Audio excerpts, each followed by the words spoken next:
Kanalımdan ve mutfağımdan herkese merhabalar. Kanalıma hoş geldiniz. Bugün çok istenilen ayrıntılı içli köfte tarifi ile geldim.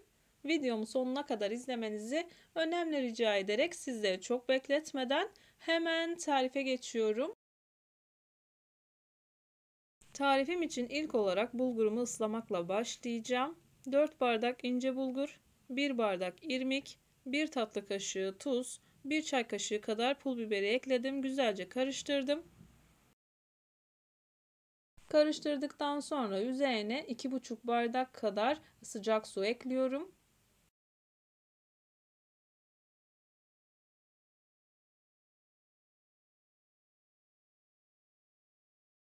Sıcak suyu ekledikten sonra kaşık yardımı ile güzelce karıştırıyorum. Bulgurların hepsinin ıslandığından emin olduktan sonra üzerine uygun bir kapak ile kapatıyorum. İç harcını hazırlayıncaya kadar bulgurumu dinlendiriyorum.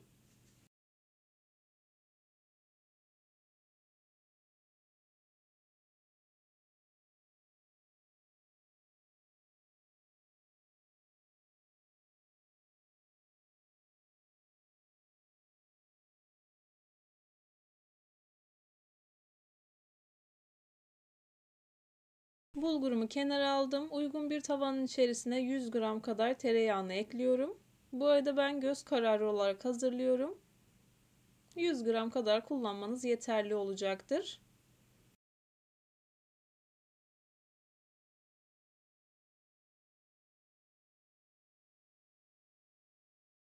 Tereyağı eridikten sonra 2 adet küçük küçük doğramış olduğum soğanlarımı ekliyorum. Soğanlarım biraz iriydi. Eğer küçük kullanacaksanız 3-4 tane küçük de kullanabilirsiniz. Bu arada ben tereyağı ile hazırladım. Dilerseniz sıvı yağ ile de hazırlayabilirsiniz. Pembeleşip yumuşaması yeterli olacaktır. Soğanlarım kavrulduktan sonra üzerine 750 gram kadar kıyma ekliyorum.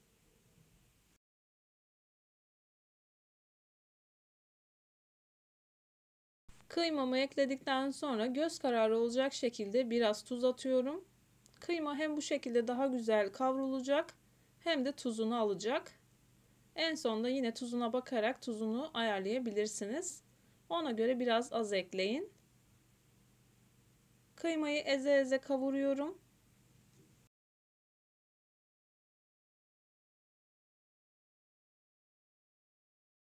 Ben kıymamı kavurmaya devam ederken buraya kadar gelmiş olan siz değerli takipçilerimden her zaman olduğu gibi ricam yoruma kalp olur, emoji olur veya tarifim hakkında farklı bir fikriniz varsa bunu da benimle paylaşabilirsiniz. Ayrıca videolarımı sevdiğiniz kişilerle de paylaşarak bana bu şekilde destek olabilirsiniz. Bu arada hemen belirtmek istiyorum. Bazı kıymalar topaklanma yapabiliyor. O yüzden kıymayı tavaya koymadan önce kıymanın üzerine çok az su gezdirin. Elinizde güzelce ovduktan sonra kıymanızı kavurabilirsiniz. Kavurma aşamasında da yine açılmamışsa üzerine biraz kaynar su gezdirebilirsiniz. Benim kullandığım kıyma dana ve keçi karışımıdır. O yüzden topaklanma olabiliyor. Üzerine 1 yemek kaşığı kadar pul biber, 1 çay kaşığı kadar da karabiber ekledim. İsterseniz başka baharatlar ekleyebilirsiniz, salça ekleyebilirsiniz. Kendi damak tadınıza göre iç malzemesini hazırlayabilirsiniz. İç malzemesinin baharatlarını ekledikten sonra 2 dakika kadar daha kavuruyorum. Daha sonra kenara alıyorum. Soğuduktan sonra dilerseniz ceviz de ekleyebilirsiniz. İç malzemesinin soğuması için kenara aldım. Çiğ köfte tepsisinde yoğuracağım. İsterseniz derince bir kabın içerisinde de yoğurabilirsiniz.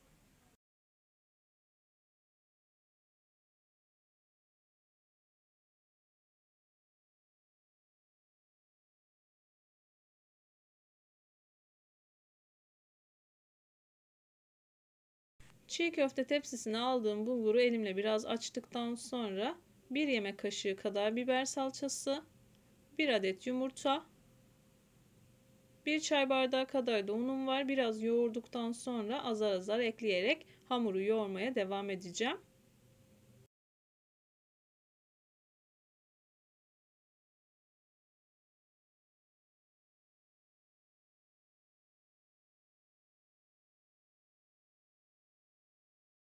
Hamuru yoğururken dikkat etmeniz gereken elinizi çok fazla ıslatarak hamuru yoğurmamanız gerekiyor. Eğer elinizi çok fazla ıslatırsanız sonradan bu hamuru toparlamakta güçlük çekersiniz.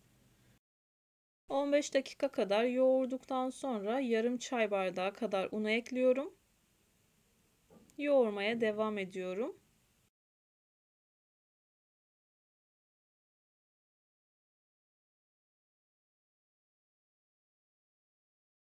Ben hamuru toplamda 40 dakika kadar yoğurdum. Eğer 40 dakikayı bir seferde yoğuramam derseniz 20 dakika kadar yoğurun.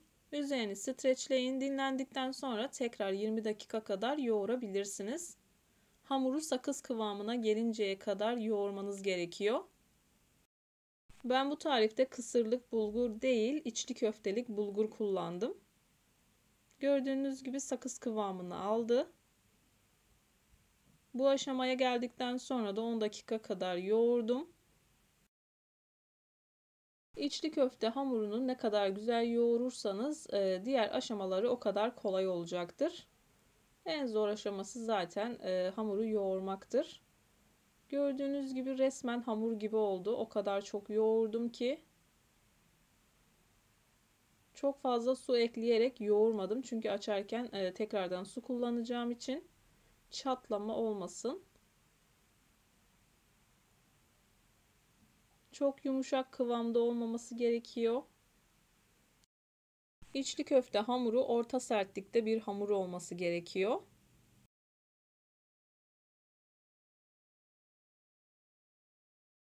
Videolarımda yapmış olduğum tariflerin elimden geldiği kadarıyla püf noktalarını vermeye çalışıyorum. Ama yine de aklınıza takılan herhangi bir şey olursa yorumlara yazarsanız gördüğüm zaman sizlere dönüş sağlarım. Yine aynı zamanda videonun altındaki açıklama kısmına malzeme listesini tam not olarak ekleyeceğim.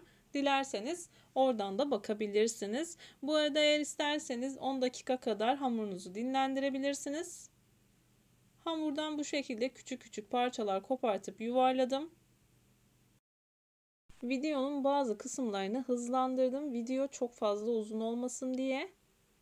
Açma işlemini ayrıntılı bir şekilde göstereceğim. Elinizle bu şekilde bastırarak açmanız gerekiyor. Avucunuzun ve parmağınızın ıslak olmasına dikkat edin. Ben ilk etapta açtığım zaman yağ ile açıyorum. Daha sonra su ile devam ediyorum. Bulguru ilk etapta yağ ile açarsanız daha rahat bir şekilde açabilirsiniz. Dediğim gibi hamurun çok güzel yoğrulması gerekiyor ki bu şekilde açılsın. İç malzemesini eğer isterseniz köfte şeklinde hazırlayıp daha sonra içerisine koyabilirsiniz. Hemen ben bu şekilde kaşık yardımı ile 1,5 yemek kaşığı kadar koydum. Bu arada ben içli köftelerimi biraz büyük hazırlıyorum. Boyutunu kendinize göre ayarlayabilirsiniz.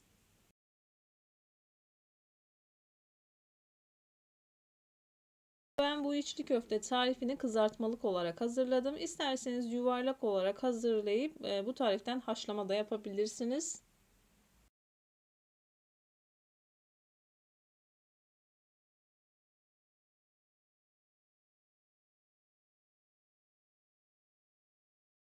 Yuvarladığım hamuru elime aldıktan sonra bu şekilde avucumda silindir şekli veriyorum.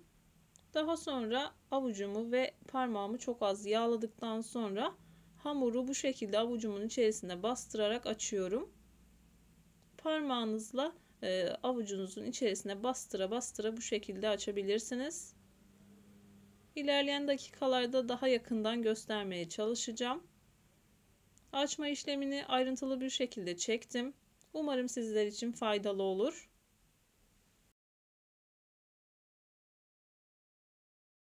İç malzemesini koyduktan sonra elinizi bu şekilde hafif hafif büzüştürerek elinizi ıslatmaya dikkat edin. Çok fazla ıslatmayın. Bu sefer kapatırken de zorlanırsınız. Fazla olan kısmı bu şekilde alıyorum.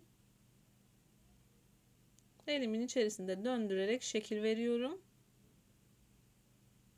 Diğer tarafını da aynı şekilde fazla olan kısmını aldım. Elimi tekrardan çok az ıslattım.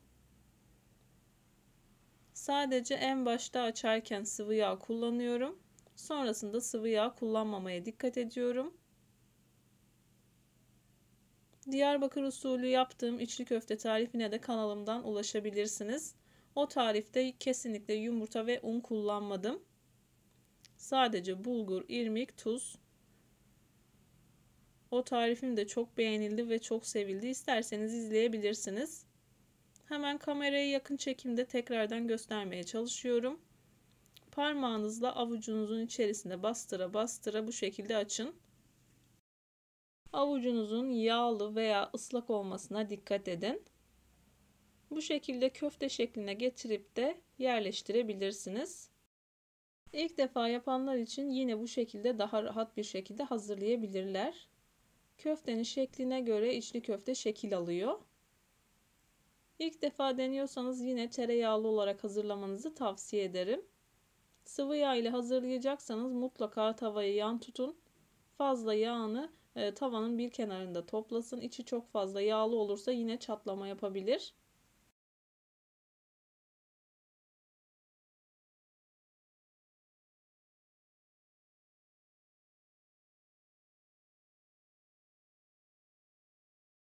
İçli köftenin şeklini istediğiniz gibi verebilirsiniz. Ben bu şekilde lokanta usulü olarak hazırlıyorum. Ben bu tariften toplamda 32 adet içli köfte elde ettim. Ben biraz büyük hazırladım. Hemen bir tane daha yavaş yavaş göstermeye çalışacağım.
İçli köfteleri hazırladıktan sonra buzdolabında bir yarım saat kadar dinlendirin.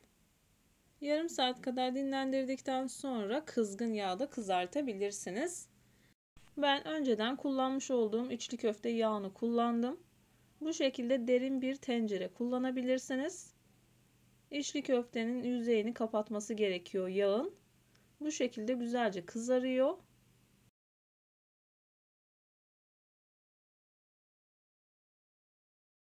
Hemen bu aşamada belirtmek istiyorum. Eğer içli köftelerinizi dondurucuya kaldıracaksanız çıkarttığınız zaman dondurucudan çıkarır çıkarmaz da kızgın yağda kızartabilirsiniz. Veya 10 dakika kadar oda sıcaklığında bekletip yine kızgın yağda kızartabilirsiniz.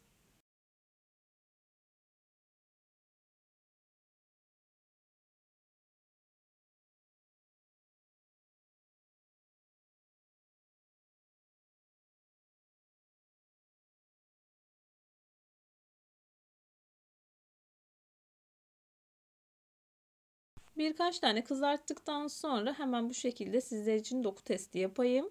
Gördüğünüz gibi incecik olmuşlar. Gerçekten çok lezzetli olmuşlar. Umarım tarifi denediğiniz zaman çok memnun kalırsınız. Ben tarif verirken sizlerin çok daha güzel sonuç alabilmesi için bütün ayrıntılarıyla anlatmaya çalışıyorum. Videomu buraya kadar izlediğiniz için çok teşekkür ederim. Videomu beğendiyseniz beğenmeyi, kanalıma hala abone değilseniz bu videodan sonra kanalıma abone olmayı, bildirim zilini açmayı lütfen unutmayın. Kendinize ve sevdiklerinize çok iyi bakın. Başka bir tarifte, başka bir lezzette görüşmek üzere. Hoşça kalın. Allah'a emanet olun.